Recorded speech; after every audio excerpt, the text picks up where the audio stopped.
Delhi assembly election के दौरान RJD के प्रवक्ता और तर्जुमान प्रोफेसर अनवर पाशा हमारे साथ मौजूद हैं। हम उनसे बात करेंगे।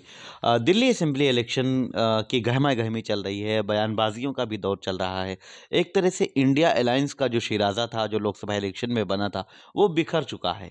इंडिया अलायंस की कई पार्टियां अरविंद केजरीवाल को सपोर्ट कर रही हैं, जबकि कांग्रेस सबसे बड़ी पार्टी है और कांग्रेस बिल्कुल अलग लड़ रही है। क्या कहेंगे आप? देखिए, हमारे लीडर श्री तेजस्वी प्रसाद यादव जी ने एक बात ये कही दिल्ली के इलेक्शन के हवाले से भी कि जो अलायंस है इंडिया का, जो इंडिया गठबंधन है, वो बुनियादी तौर पर पार्लियामेंट्री इलेक्शन के वक्त का एक अलायंस था, उसकी ज़रूरत थी। हालांकि ज़रूरत अभी भी है, क्योंकि स्टेट के इलेक्शंस में भी जहाँ जहाँ मिल करके इंडिया अलायंस की पार्टियां ने इलेक्शन कंटेस्ट की, वहाँ पे अच्छी उस कामयाबी भी मिली और रिज़ल्ट अच्छे आए। झारखंड उसकी मिसाल है। हालांकि महाराष्ट्र में कुछ दूसरा खेल हुआ, जिसकी वजह से वहाँ रिज़ल्ट कुछ और भी आया। वरना ये इत्तेहाद की ज़रूरत तो हर वक्त होनी चाहिए, लेकिन ये भी हकीकत है कि वो अलायंस पार्लियामेंट्री इलेक्शन के ज़माने का अलायंस था, और स्टेट के जो कम्बिनेशंस हैं, वहाँ जो जिस तरह की इक्वेशंस हैं स्टेट्स में, मुख्तलिफ सूबों में, वो ज़रा अलग हैं। सेंट्रल जो पार्लियामेंट्री इलेक्शन के जो तकाज़े थे उससे मुख्तलिफ हैं, क्योंकि बहुत सारी स्टेट्स इस तरह की हैं कि जहाँ पे बराह रास्त कांग्रेस और दूसरी जो रीजनल पार्टी है उनके दरमियान ही मुकाबला है। तो ऐसी सूरत में आप किसी अलायंस की उस तरह से ज़ाहिर है कि बहुत उम्मीद करें, तो मुझे लगता है कि ये बहुत शायद ये कामयाब उस तरह का अलायंस मुमकिन नहीं है उस तरह से। लेकिन मेरी ज़ाती राय ये है कि हर हाल में इंडिया अलायंस के जो पार्टनर्स हैं उन्हें मुत्तहिद होकर के काम करना चाहिए। दिल्ली की सूरत हाल ये है कि भारतीय जनता पार्टी को ही पार्लियामेंट में हराना भी मकसद था इंडिया अलायंस का, और स्टेट में भी जो सेकुलर पार्टियां हैं वो बीजेपी के खिलाफ ही फाइट कर रही हैं। तो असल जो मुकाबला है वो बीजेपी के खिलाफ है। तो मेरी ज़ाती राय ये है कि जिन स्टेट्स में जहाँ वहाँ की रीजनल पार्टी जो बीजेपी को डिफीट देने की पोजीशन में है, उसको हिमायत मिलनी चाहिए, उसकी हिमायत की जानी चाहिए, उसके हक़ में हमें मुत्तहिद होना चाहिए। दिल्ली में अफ़सोसनाक है कि इत्तेहाद कायम नहीं हो पाया। कांग्रेस अलग लड़ रही है, आम आम आदमी पार्टी अलग लड़ रही है। आम आदमी पार्टी मजबूत पार्टी है, हुकूमत 2 दफ़ा बना चुकी है पहले, ये तीसरी दफ़ा बल्कि 3 दफ़ा बना चुकी है, चौथी बार जी। बनाने जा रही है। तो ये अफ़सोसनाक तो ज़रूर है, लेकिन हमें उम्मीद है कि इसका रिज़ल्ट पॉजिटिव होगा, मुस्बत आएगा, और बीजेपी को शिकस्त देने में आम आदमी पार्टी और कांग्रेस दोनों ज़ाहिर है कि अपनी हिकमत अमली इख्तियार करते हुए उनको शिकस्त देने में कामयाबी हासिल करेंगे। ये मेरी ज़ाती राय है। जी, लेकिन इंडिया अलायंस की जो दूसरी पार्टियां हैं जिसका ज़िक्र किया गया, जैसे ममता बनर्जी हैं, टीएमसी, अखिलेश यादव की समाजवादी पार्टी है, ये और फिर उद्धव ठाकरे की पार्टी जो शिवसेना यूबीटी है, उसने भी आम आदमी पार्टी के समर्थन का ऐलान किया है। आपने भी एक तरह से आम आदमी पार्टी की हिमायत की बात की, लेकिन जो आपकी पार्टी के हाई कमान है, तेजस्वी यादव या लालू यादव की तरफ से इस तरह से आम आदमी पार्टी की हिमायत नहीं की गई। क्या आम आदमी पार्टी की आरजेडी भी हिमायत कर सकती है? देखिए, तमाम जो दूसरी पार्टियां जो हिमायत कर रही हैं, इन सबको अगर आप सामने रखें तो उनका वजूद क्या है दिल्ली में? बहुत न के बराबर है। वो एक भी कैंडिडेट अपनी निकाल पाने की पोजीशन में नहीं है, लेकिन एक मोरल सपोर्ट है, और उस मोरल सपोर्ट की बुनियाद यही है कि बीजेपी को शिकस्त देना है। एक फाशिस्ट तो हुकूमत है। आरजेडी का मोरल सपोर्ट किसे मिलेगा? आरजेडी का भी मौक़िफ़ वही है कि जो बीजेपी को शिकस्त देने की पोजीशन में है, हम उसकी हिमायत करेंगे, उसके साथ हैं, और हम चाहेंगे कि जो सेकुलर फोर्सेस हैं वो मुत्तहिद हों बीजेपी के खिलाफ। ये हमारी पार्टी का मौक़िफ़ है, और ऐसी सूरत हाल में चूँकि अरविंद केजरीवाल जो हैं वो एक पॉपुलर लीडर हैं दिल्ली में, उनकी पार्टी आम आदमी पार्टी एक पॉपुलर पार्टी है।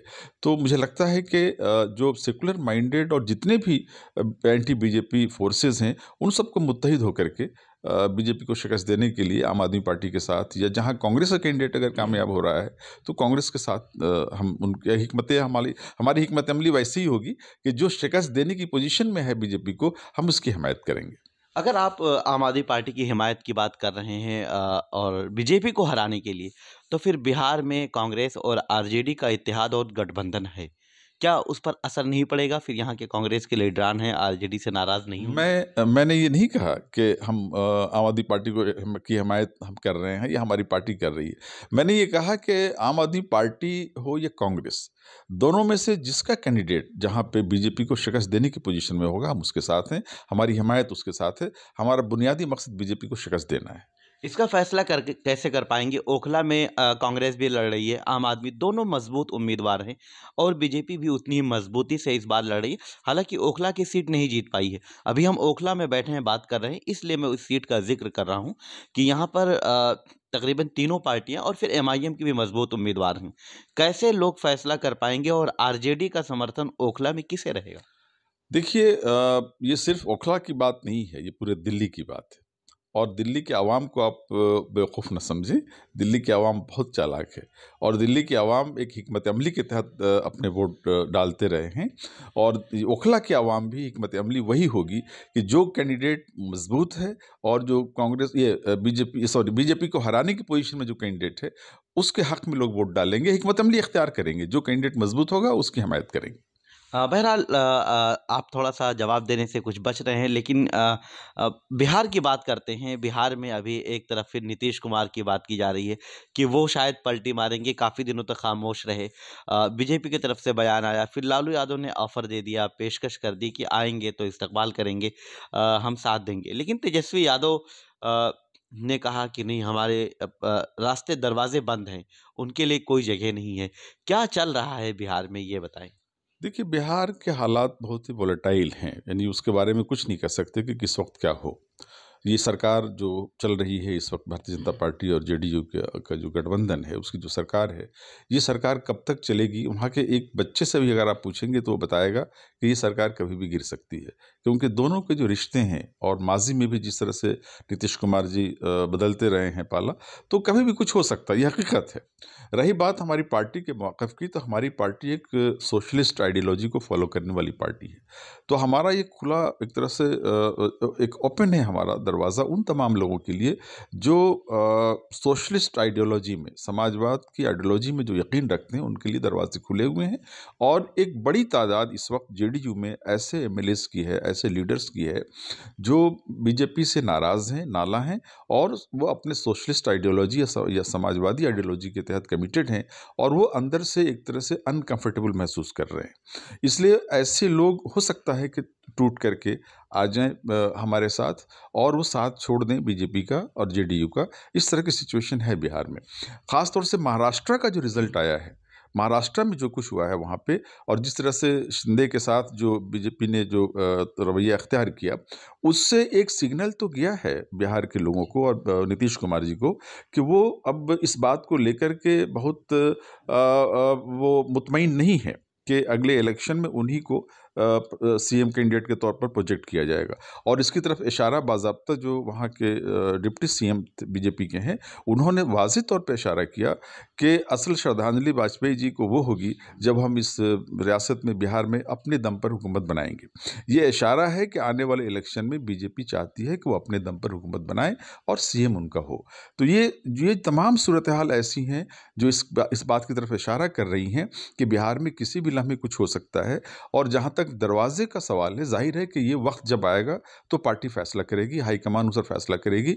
और बाकी जो बयानात हैं वो मीडिया के सवाल पूछने के जवाब के तौर पर वो जब बयान दिए गए हैं, लेकिन असल फैसला हमारी जो हाई कमान है, जो लीडरशिप है, वो आला हाई कमान, आला लीडरशिप वो असल फैसला करेगी वक्त आने पर, जब इस तरह के हालात पैदा होंगे, जब इस तरह का कोई, अगर नीतीश जी वहाँ से आने का मन बनाते हैं, अप्रोच करते हैं हमारी पार्टी से, तो हमारी पार्टी का जो आला कमान है इस पर फैसला करेगा, वो आखिरी फैसला होगा। आप कह रहे हैं कि जेडीयू के कई एमएलए और कई लीडर्स जो हैं वो नाराज़ चल रहे हैं बीजेपी के साथ जाने की वजह से। लेकिन एक तरफ आपकी पार्टी के नेता कहते हैं कि जेडीयू के जो एमपीज़ हैं, अरकान पार्लियामेंट हैं, वो बीजेपी के साथ मिल चुके हैं और बीजेपी ने उनको हाईजैक कर लिया है, नीतीश कुमार को भी हाईजैक कर लिया है।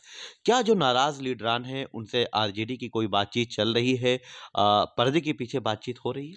देखिए, जो सत्ता के भूखे हैं, जो समाजवादी आइडियोलॉजी को छोड़ चुके हैं, उनके लिए आइडियोलॉजी इम्पोर्टेंट नहीं है।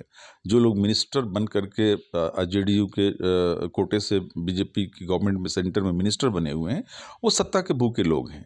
इसलिए ऐसे तमाम लोग जो सत्ता के भूखे हैं, जिनका आइडियोलॉजिकल कमिटमेंट नहीं है, समाजवाद में उनका विश्वास नहीं है उस तरह से, तो वो जाहिर है कि वो जाएंगे बीजेपी के साथ। और यही तो परेशानी है, जेडीयू के लीडर्स को यही परेशानी है कि पार्टी टूटेगी और एक हिस्सा जाएगा बीजेपी की तरफ, और बाकी लोगों के लिए जो समाजवाद के साथ कमिटेड हैं, उनके लिए आरजेडी के साथ आने के अलावा कोई चारा नहीं होगा, वो आएंगे हमारे साथ। इसलिए बीजेपी का मकसद भी है जेडीयू को तोड़ना, क्योंकि बीजेपी ने जिस जिस के साथ अलायंस जहाँ जहाँ भी किया है, आप मिसालें ले लीजिए, उद्धव ठाकरे की पार्टी का क्या हाशिर किया, आप मिसाल ले लीजिए इनकी जो पंजाब में अकाली दल का उन्होंने क्या हल किया, उन्होंने वहाँ झारखंड में किस तरह से तोड़ने की कोशिश की, उसको इनकी झारखंड की पार्टी को, झारखंड मुक्ति मोर्चा को। तो ये तो रिवायत रही है, ये ट्रेडिशन है, ये हिस्ट्री है बीजेपी की, कि वो अपने गठबंधन में शामिल रीजनल पार्टियों को ख़त्म करना चाहती है और उनके बेस को हज़म कर जाना चाहती है। ये एक बहुत एक तरह से अलार्मिंग है बिहार में जेडीयू के लिए, और जेडीयू के जो कमिटेड नेता हैं समाजवाद से, वो लोग इस तरह की परेशानियों से गुजर रहे हैं इस वक्त। आखिरी सवाल कि दिल्ली असेंबली इलेक्शन की बात करते हैं, कि जिस तरह से दूसरी पार्टियों से अरविंद केजरीवाल ने हिमायत ली और उनसे हिमायत करने की अपील की, क्या आरजेडी की तरफ से भी आरजेडी से भी राब्ता किया गया, आरजेडी से भी बात की गई और हिमायत करने की अपील की गई है, और पार्टी की तरफ से बाज़ाब्ता दोनों में से किसी पार्टी की हिमायत का ऐलान किया जा सकता है? देखिए, मुझे इसका इल्म नहीं है कि केजरीवाल जी ने या आम आदमी पार्टी के किसी लीडर ने हमारे नेता से इस सिलसिले में बात की है या नहीं की है। लेकिन हमारा स्टैंड बिल्कुल क्लियर है कि हम ये चाहेंगे कि जो बीजेपी को शिकस्त देने की पोजीशन में है जो पार्टी या जो कैंडिडेट, हम उसकी हिमायत में खड़े रहेंगे, और जाहिर है कि हम इसी स्टैंड पर कायम हैं। अगर इनकी तरफ से कोई राब्ता होता है, मेरे नॉलेज में नहीं है कि राब्ता हुआ है कि नहीं हमारी लीडरशिप से, फिर लीडरशिप इस सिलसिले में जो फैसला करेगी, जाहिर है कि पार्टी के जो सपोर्टर्स हैं यहाँ दिल्ली में आरजेडी के, वो उसी हिसाब से अपना फैसला करेंगे। जी, शुक्रिया।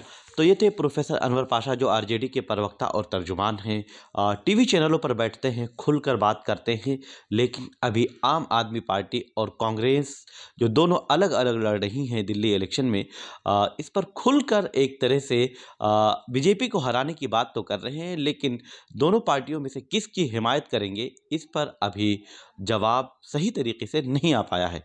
मैं निसार अहमद खान, भारत एक्सप्रेस, दिल्ली।